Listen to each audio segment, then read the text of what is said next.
La Chine en français. LCF. La Chine en français. La Chine en français. LCF. On redémarre, Alessandra. Bah écoutez, pourquoi pas. Nous sommes donc sur Radio LCF. Alors on va rencontrer un grand bonhomme, si j'ose dire, si j'ose l'appeler comme ça, monsieur Joël Bellassène.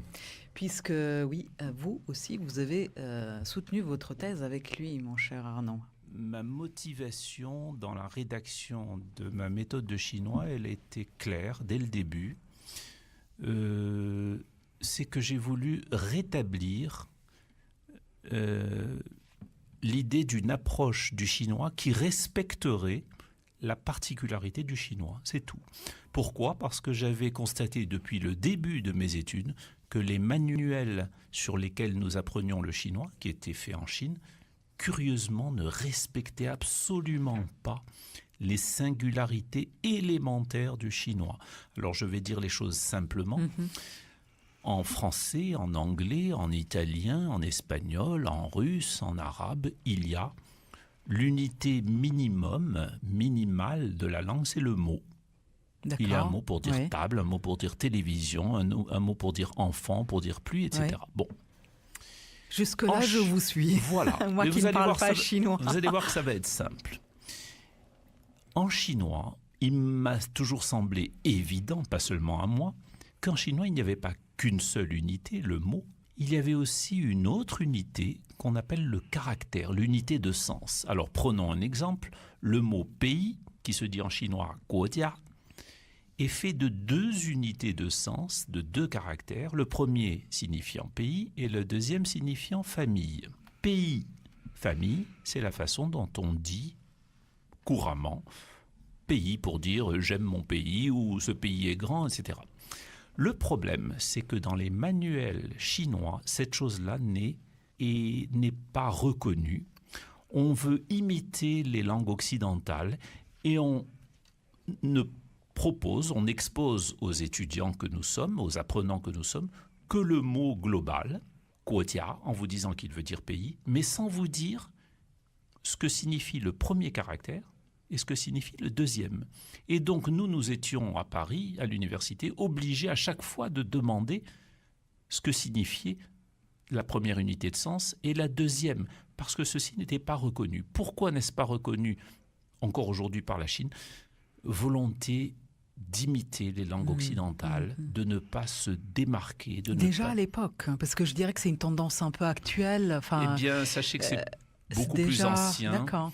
La Chine a des relations compliquées avec son passé et avec son écriture, notamment. L'écriture chinoise a été très violemment attaquée lors de ce qu'on appelle le mouvement du 4 mai 1919, qui a été la vraie révolution culturelle chinoise, c'est l'ouverture aux idées occidentales. Alors il y a eu beaucoup de choses intéressantes, mais le problème, c'est qu'à partir de cette époque, on a accusé l'écriture chinoise d'être responsable de l'arriération de la Chine. Alors donc c'était Joël Bellassène qui parle de sa méthode d'initiation à la langue et à l'écriture chinoise qu'il a écrite donc en 1989 en collaboration avec Zhang Pengpeng. Arnaud, est-ce que pour vous elle est toujours d'actualité, cette méthode d'enseignement du chinois ? Alors, cette approche proposée dans cette méthode est effectivement originale et tout à fait pertinente pour ce qui est d'un public d'apprenants débutants. Il est vrai que dans les méthodes proposées par la Chine, cette dimension du caractère, donc du premier morphème, est assez peu développée. Je crois que c'est encore le cas. Et cette méthode-là, enfin cette conception de l'enseignement est tout à fait pertinente. Il reste ensuite à l'appliquer. Comment faire dans une méthode de langue pour développer cette idée ? Il y a certainement plusieurs façons de faire. Pour ce qui nous concerne et cette série à l'INALCO, et d'autant plus pour le 3e volume, la question ne se pose plus vraiment comme elle se pose au niveau débutant, puisqu'il y a déjà ces quelques années d'apprentissage qui précèdent. Donc, je dirais que nos premiers problèmes à régler n'étaient pas celui de l'enseignement des caractères. Ils avaient déjà été un petit peu balisés dans les deux premiers volumes. Et dans le premier niveau, est-ce qu'on rejoint un peu cette approche-là? Oui, l'idée qu'il faut quand même savoir ce que... L'exemple qui était donné à l'instant était kuatia, le mot pour pays. Exactement, Il faut d'abord savoir ce qu'est kuo et savoir ce qui est tia pour pouvoir assimiler de façon un peu plus pertinente le mot en entier. Oui. Il faut déjà comprendre la logique de la langue. C'est ça, tout à fait. Comprendre la morphologie des mots, comment ils sont constitués, pour une langue comme le chinois est assez utile. Tout à fait. Alors, je reprends la thématique de votre thèse que vous souteniez donc en 2017 autour donc, de la didactique des langues étrangères. Donc, vous parlez de la spatialité de l'apprentissage de la langue. Qu'est-ce que ça veut dire? Enfin, peut-être vous allez déjà repréciser l'intitulé de votre thèse. Parce que je me suis vachement questionnée sur cette spatialité. Qu'est-ce que ça veut dire quand on apprend une langue étrangère? Alors, première chose, c'était en 2007. Donc 2007, ça me vieillit un petit peu. C'était pas l'année dernière, c'est dommage. Donc, ce sujet, ce thème de recherche, en fait, est assez courant dans ce qu'on appelle la linguistique de l'acquisition. Donc, c'est-à-dire une branche de la linguistique qui s'intéresse à comprendre comment les apprenants d'une langue étrangère arrivent à apprendre. Comment est-ce qu'ils font pour apprendre?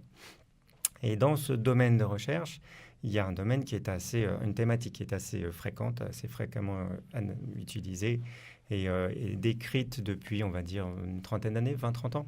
C'est le domaine de l'espace.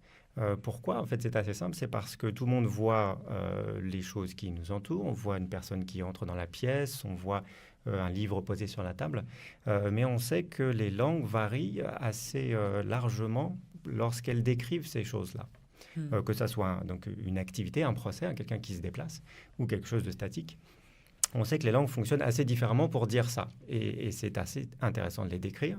Et c'est aussi intéressant de voir, lorsque l'on parle français, de sa langue maternelle, comment est-ce qu'on arrive à acquérir cette expression-là dans une langue étrangère comme le chinois, qui est assez différent du français. Voilà, globalement, c'est ça. Dit simplement, en fait, c'est très mais simple. alors pourquoi on emploie le mot espace, spatialité? Parce que ça décrit les relations entre les choses dans l'espace. D'accord. Voilà, tout simplement. C'est fait pour c'est impressionner moins complexe que ce c'est qu'on croit. Voilà, c'est pas impressionner le lecteur, mais en fait, c'est très simple. D'accord. Mais est-ce que ça ne veut pas dire qu'il faudrait mieux être plongé directement dans un pays dont on ignore tout pour apprendre le chinois? Être en immersion, bien sûr, est une chose très importante. Il est, à l'heure actuelle, il est bien d'avoir quelques notions de cette langue-là avant d'y aller. C'est assez utile, ça fait gagner du temps. Évidemment, il est tout à fait possible de l'acquérir sur le terrain, mais avoir quelques notions avant d'essayer de comprendre ce que dit la personne en face de vous depuis un quart d'heure peut vous faciliter les choses. T'es prêt à partir, Romaric? Mais toujours prêt. Hein. Alors, on a vu la moyenne d'âge des étudiants de l'INALCO, c'est 29 ans. C'est plus difficile à cet âge-là? Non, je me dis toujours quand on est jeune, c'est toujours plus facile d'apprendre les langues. J'espère que nos étudiants ne se considèrent pas comme vieux encore. Je pensais par rapport à 5-6 ans. Oui, non, effectivement. Si on pouvait commencer à cet âge-là avec quelque chose d'intensif, la différence serait manifeste. Nos étudiants, avec leur vingtaine d'années un petit peu plus, cognitivement, ne sont pas encore très vieux. Ils sont capables d'apprendre. Ce phénomène s'explique en fait assez fréquemment parce qu'ils font d'autres études en parallèle et que l'apprentissage d'une autre langue leur permet de compléter leur bagage. Donc ça, c'est une très bonne chose. Et parfois, ils découvrent le chinois au collège et nous arrivent à 18 ans avec déjà de bonnes connaissances, et d'autres un petit peu plus tard, et voilà, perfectionnent leur projet de carrière. Et cette méthode, alors, elle s'adresse aux adultes ou quand on est enfant, 12-13 ans, on peut commencer le chinois avec cette méthode? Alors, je pense que c'est tout à fait possible. Il faut savoir que, comme Alexandra souhaite commencer, il y a un certain rythme à tenir, et c'est vrai que plus le public est jeune, plus il a envie de nouveautés, de changer. Donc, avoir un thème de leçon qui dure pendant 6 mois peut être assez lassant. Donc, c'est pour ça que nous avons des leçons qui durent sur 2 semaines, puisque nous avons des apprenants qui sont là motivés et toute la semaine avec nous. Donc, on peut se permettre d'avoir quelque chose d'assez dense à leur fournir pendant quelques temps. Mais évidemment, tous les publics sont invités à le faire. Et alors, moi, je me pose cette éternelle question. Est-ce que le chinois, c'est une langue difficile? Alors, c'est une question qu'on entend. Ça revient régulièrement. Ça revient régulièrement. J'entends alors, certains disent, ouais. mais non, c'est facile, il n'y a pas de conjugaison. Alors, non, c'est difficile. Alors, on peut dire 2 choses. D'abord, il y a une idée qui est propagée que la langue chinoise est difficile. ce qui est relativement faux. Ah. Relativement, puisque toute langue étrangère n'est pas simple à apprendre. Hein. Je pense que personne n'a appris l'anglais comme ça en 5 minutes, même si on peut considérer que c'est plus proche, qu'on a plus l'occasion d'entendre de l'anglais dans une journée. Et ensuite, vous avez éventuellement la distance typologique entre les langues. Est-ce que pour un francophone, apprendre l'espagnol est plus facile qu'apprendre le japonais? On peut imaginer que oui, dans une certaine dimension. Ensuite, pour ce qui est de la langue chinoise, et là, je pense qu'on peut affirmer que c'est plus simple que certaines autres langues par rapport, par exemple, à l'oral. Vous n'avez pas de conjugaison, vous n'avez pas de désinence, vous n'avez pas à réfléchir à ce que vous devez placer après le verbe pour dire que vous donnez cet objet à quelqu'un.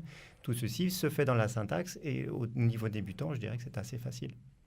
Alors, du coup, j'étais en train de penser à nos amis chinois qui apprennent le français, même si ça ne les concerne pas forcément, ces méthodes. C'est difficile pour un Chinois d'apprendre le français? Je pense que ça l'est plus au début. Parce qu'il, Plus que pour nous d'apprendre le chinois. Exactement. Pour des constructions syntaxiques, des phrases relativement simples, le chinois est assez facile à suivre. Encore une fois, il n'y a pas tellement de modifications morphologiques. On ne met pas de S après quelque chose, après un mot. Même si on ne le prononce pas forcément à l'oral en français.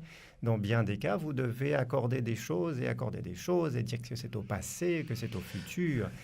Et voilà qui n'est pas simple pour nos apprenants. Quand on y pense, effectivement. Effectivement. Je confirme. Effectivement. Moi, je vous propose de quitter les côtes chinoises pour, paix à son âme, écouter Rose Laurence dans Africa sur Radio LCF.